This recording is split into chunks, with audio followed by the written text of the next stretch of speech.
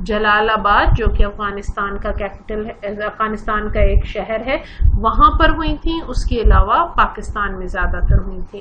The total number of missing and the injured remain unaccounted for to date.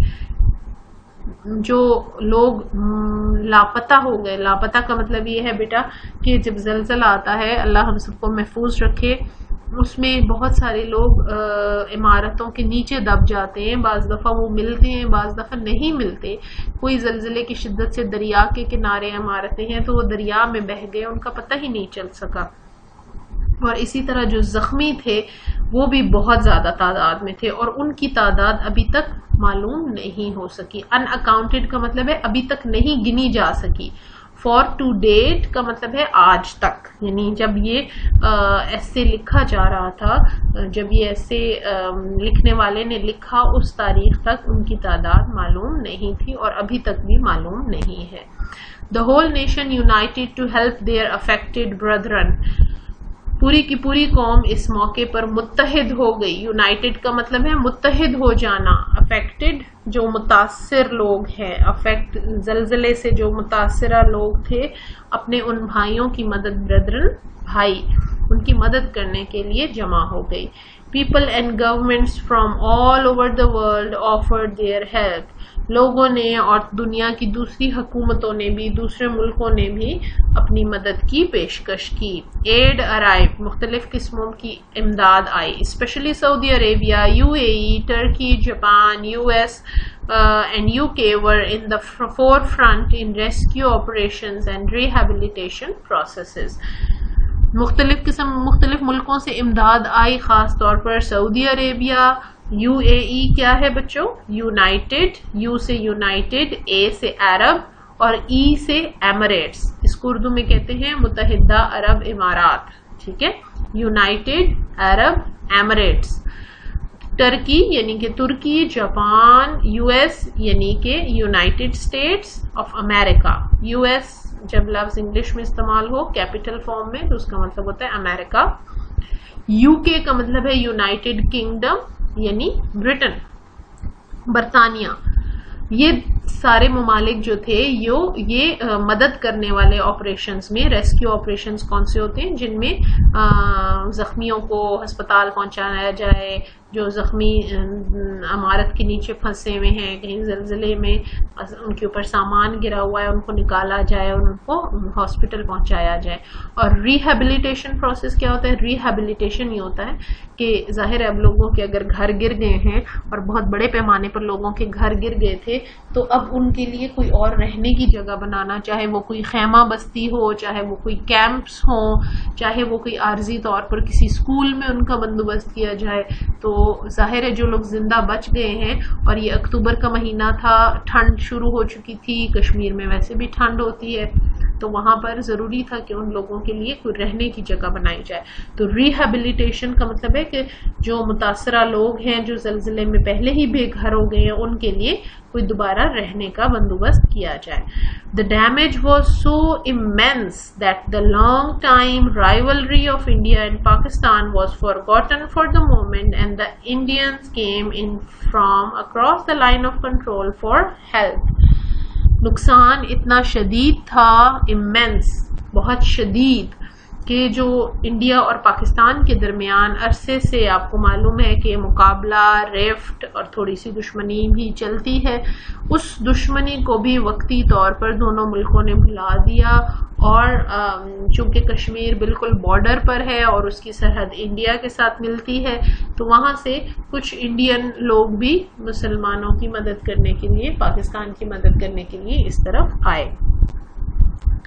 Many far-flung areas remained without help because of bad weather and broken road access. بیٹا یہ پچھلی slide پہ ایک لفظ تھا far flung، اس کو بیٹا آپ نے اپنی کاپی میں ضرور لکھنا ہے اور اس کا میننگ بھی لکھنا ہے. far flung، far flung کا مطلب ہے دور دراز. اردو میں بھی ہم یہ لفظ استعمال کرتے ہیں، دور دراز. تو بہت سے دور دراز علاقے جو تھے ان کو مدد نہ پہنچ سکی کیونکہ موسم خراب ہوتا جا رہا تھا, بارشیں بھی تھیں, اور دوسری بڑی بات یہ تھی کہ زلزلے کی وجہ سے سڑکیں بھی ٹوٹ چکی تھیں. تو اب جب سڑکیں ٹوٹ جائیں تو پھر ان علاقوں میں مدد کیسے پہنچے, وہاں پر کیسے ٹرک جائیں, بڑی بڑی گاڑیاں کیسے جائیں, اور وہی مدد صرف پہنچ سکتی تھی جو کوئی لوگ اٹھا کر یا خچر پر یا گدھے پر لے کر جائیں, ورنہ سڑکیں بری طرح ٹوٹ چکی تھیں زلزلے کی وجہ سے. The United States forces stationed in Afghanistan since their arrival there on October 7, 2001 came with their helicopters for rescue missions. امریکہ کی جو افواج افغانستان میں تھیں جو کہ اکتوبر 2001 میں وہاں آئی تھیں اور ابھی تک وہیں پر تھیں 7 اکتوبر 2001, ان میں سے بھی کچھ افواج نے ہیلی کاپٹرز کے ذریعے ریسکیو مشن میں حصہ لیا. Although most of the world stood shoulder to shoulder with the aggrieved people, there were some wicked people who snatched relief goods and dirtied their hands in human trafficking of those orphaned in the 2005 earthquake. اگرچہ although کا مطلب ہے اگرچہ, most of the world بہت دنیا کے زیادہ تر لوگ stood shoulder to shoulder کندھے سے کندھا ملا کے کھڑے ہوئے, یعنی دنیا کے زیادہ تر لوگ, پوری دنیا پاکستانیوں کے ساتھ, مسلمانوں کے ساتھ اس مشکل وقت میں کندھے سے کندھا ملا کر کھڑی ہوئی. شولڈر ٹو شولڈر کا مطلب ہے کندھے سے کندھا ملا کے کھڑے ہونا, یعنی پوری طرح مدد کرنا. دس از آلسو این ایڈیومیٹک فریز, اور اس کا مطلب ہے کہ پوری طرح سے مدد میں شریک ہونا. اگریوڈ پیپل, غم زدہ لوگوں کی. اگریوڈ کون ہے اس وقت؟ جو زلزلے میں متاثر ہوئے, جن کے گھر بار چھن گئے, جن کے گھر بار گر گئے, جن کے رشتہ دار زلزلے میں وفات پا گئے. لیکن اس کے ساتھ ساتھ جہاں پر اچھے لوگ ہوتے ہیں وہاں پر کچھ برے لوگ بھی ہوتے ہیں. The wicked people, some wicked people who snatched relief goods. کون تھے اس وقت میں بھی؟ کچھ برے لوگ. وکٹ کا مطلب ہے مکار, جو ایسے مکار ہوں جو دوسروں کو نقصان پہنچانے والے ہوں. انہوں نے کیا سوچا؟ انہوں نے سوچا کہ اس وقت جگہ جگہ سے ایڈ آ رہی ہے, مدد کے لیے خوراک بھیجی جا رہی ہے, کوئی کمبل, رضائیاں, سویٹر, سب چیزیں بھیجی جا رہی ہیں. تو انہوں نے ان چیزوں کو چھیننا شروع کر دیا, اور یہ بہت ہی بری حرکت تھی, بہت ہی گھٹیا حرکت تھی, کیونکہ ظاہر ہے اگر مرہم پٹی, دوائیاں, کھانے پینے کا سامان زخمیوں تک نہیں پہنچے گا تو زخمی مر جائیں گے, ان کی زندگی کو خطرہ تھا. تو ایک طرح سے یہ لوگ جنہوں نے راستے میں ڈاکے مارے یا انہوں نے چیزیں چھینی, انہوں نے ان لوگوں کی موت کے ذمہ دار ہیں جن کو یہ سامان نہیں پہنچ سکا. اگر کسی کو دوائیاں نہیں پہنچ سکی اور اگر کسی کو کھانا پینا کا سامان نہیں پہنچ سکا اور اس وجہ سے اس کی وفات ہو گئی, تو جو ڈاکے مارنے والے ہیں, جو چھیننے والے ہیں چیزیں, وہ یقیناً اس کے ذمہ دار ہیں. And dirtied their hands, اور انہوں نے اپنے ہاتھ گندے کیے, یعنی انہوں نے اپنے گناہوں میں اضافہ کیا. کس طرح؟ ہیومن ٹریفکنگ کیا ہوتی ہے بیٹا؟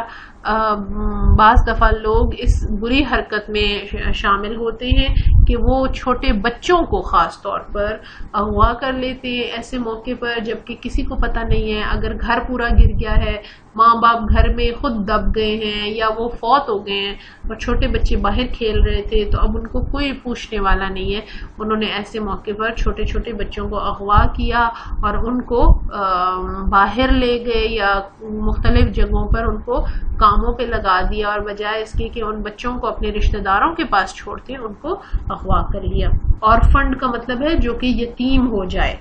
آرفن کہتے ہیں یتیم کو. تو آرفنڈ یہ جب ای ڈی کے ساتھ استعمال ہو تو دس از این ایڈجیکٹو, یعنی جو کہ یتیم ہو گئے. ان دا 2005 ارتھکویک, جو کہ 2005 کے زلزلے میں یتیم ہوئے, ان میں سے کچھ بچوں کو اغوا کر لیا. The people of Pakistan worked selflessly for their brothers and sisters in these testing times. Pakistan کے لوگوں نے اس مشکل گھڑی میں اپنے بہن بھائیوں کے لیے سیلفلیسلی ہوتا ہے اپنے آپ کو پیچھے کر دینا, اور سیلفلیسلی کا مطلب ہے بے غرض ہو کر, اپنی جان کو پیچھے کر دینا, اپنے نفع نقصان کو پیچھے کر دینا اور کسی اور کی مدد کرنا. ٹیسٹنگ ٹائمز, مشکل وقت, آزمائش کی گھڑی. ٹیسٹنگ ٹائمز، یعنی جس وقت اللہ کی طرف سے کوئی آزمائش آئی ہو اور اللہ پاک دیکھنا چاہ رہے ہوں کہ یہ سارا وقت تو میری نعمتیں انجوائے کرتے ہیں، میری بلیسنگز میں کھیلتے ہیں، کھانا پینا گھر سب کچھ ہے، اب اگر ان پر تھوڑی تکلیف آئی ہے تو یہ کیا کرتے ہیں، وہ ٹیسٹنگ ٹائمز ہوتے ہیں، آزمائش کی گھڑی ہوتی ہے. Though the world community played their part, we had to play the vanguard in our struggle, and with the help of Allah Ta'ala we put in our best. اگرچہ دنیا نے بھی ہماری مدد کی، انہوں نے بھی اپنا حصہ ڈالا، لیکن آخر کار انسان نے اپنی محنت کو خود ہی کرنا ہوتا ہے. وین گارڈ کیا ہوتا ہے؟ محافظ دستہ جو خود آگے بڑھ کے اپنی ہی کوشش کرے، جو سب سے پہلے بڑھ کے آگے کوشش کرے. اور اللہ کی مدد سے پاکستانیوں نے اپنی بہترین کوشش کی. Railways, highways and airlines were full with the relief goods and volunteers.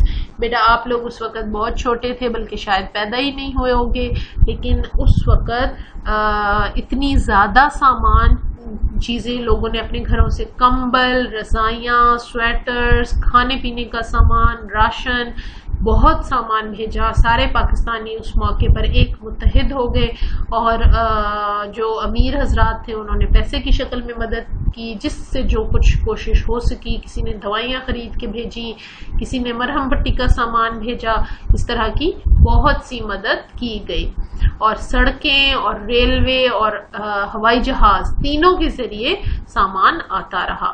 Volunteers ہوتے ہیں رضاکار. اب ظاہر اتنا سارا سامان آ رہا ہے، اس کو آگے پہنچانا بھی ہے، آگے اس کی تقسیم کا طریقہ بنانا ہے. ایسا نہ ہو کہ راشن بارش میں پڑا خراب ہو جائے، تو ان کو سنبھالنے کے لیے والنٹیئرز چاہیے تھے.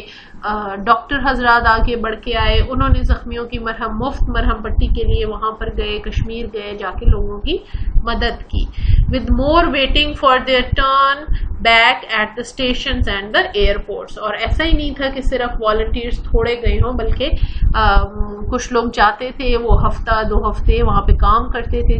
چونکہ کام بہت زیادہ ہوتا تھا، سردی بہت زیادہ تھی، حالات سخت تھے، تو ہفتے بعد انہیں واپس بلا لیا جاتا تھا. پھر دوسرے لوگ پیچھے سے تازہ دم لوگ جاتے تھے، اور وہ پیچھے اسٹیشنز پر انتظار کر رہے تھے کہ کب اگلے لوگ واپس آئیں، اور پھر ہم رضاکارانہ طور پر، رضاکار کا مطلب ہوتا ہے بغیر کسی معاوضے کے کسی کی مدد کرنا. ٹھیک ہے، ایک تو ہے کہ معاوضے کے عوض مدد کرنا، سیلری تنخواہ کے عوض مدد کرنا، ایک ہے بغیر کسی معاوضے کے مدد کرنا. Samir luckily survived and was at the forefront of helping out the injured by trying to remove them from the rubble. Luckily Sameer جو تھا وہ زندہ بچ گیا، اور وہ مدد کرنے والوں میں سب سے آگے تھا. اور وہ کیسے مدد کر رہا تھا کہ جو زخمی تباہ شدہ عمارتوں کے نیچے دبے ہوئے تھے. ربل کس کو کہتے ہیں بیٹا؟ ملبہ، ملبے کا ڈھیر. جب کوئی عمارت گر جائے تو اس کی ٹوٹا پھوٹا چھت، دیواریں، کھڑکیاں، اس سب کو کہتے ہیں ملبہ. تو جب ارتھ کوئک بہت زیادہ تیز تھا، بہت زیادہ شدید تھا، اس کی وجہ سے جب عمارتیں گریں تو اس میں بہت سارے لوگ پھنس گئے، اور وہ زخمیوں کو نکالنے میں سمیر نے ان کی بہت مدد کی. It was unimaginably painful to lose so many friends and people who cared. یہ سوچ سے بھی زیادہ تکلیف دہ تھا. پینفل تھا، تکلیف دہ تھا. مطلب حقیقت میں ہم یہ سوچ بھی نہیں سکتے کہ اتنے سارے دوست، اتنے سارے رشتہ دار، اتنے سارے فیملی کے ممبرز اچانک ان لوگوں کے فوت ہو گئے. It takes a big and brave heart to continue with life after such terrible disasters. اور حقیقت یہی ہے کہ ایسے مشکل حالات میں سے، ایسے مشکل ڈیزاسٹرز ہوتا ہے تباہی، کوئی بہت بڑی تباہی، اور ٹیریبل بہت شدید ناپسندیدہ. ٹھیک ہے، بہت زیادہ نقصان جس نے کیا ہو، تو اس کے بعد زندگی کو جاری رکھنا بہت ہی بہادری اور بہت ہی بڑے حوصلے کا کام ہے. Geologists said there was a massive replacement of tectonic plates Some experts said it occurred from the crust of earth.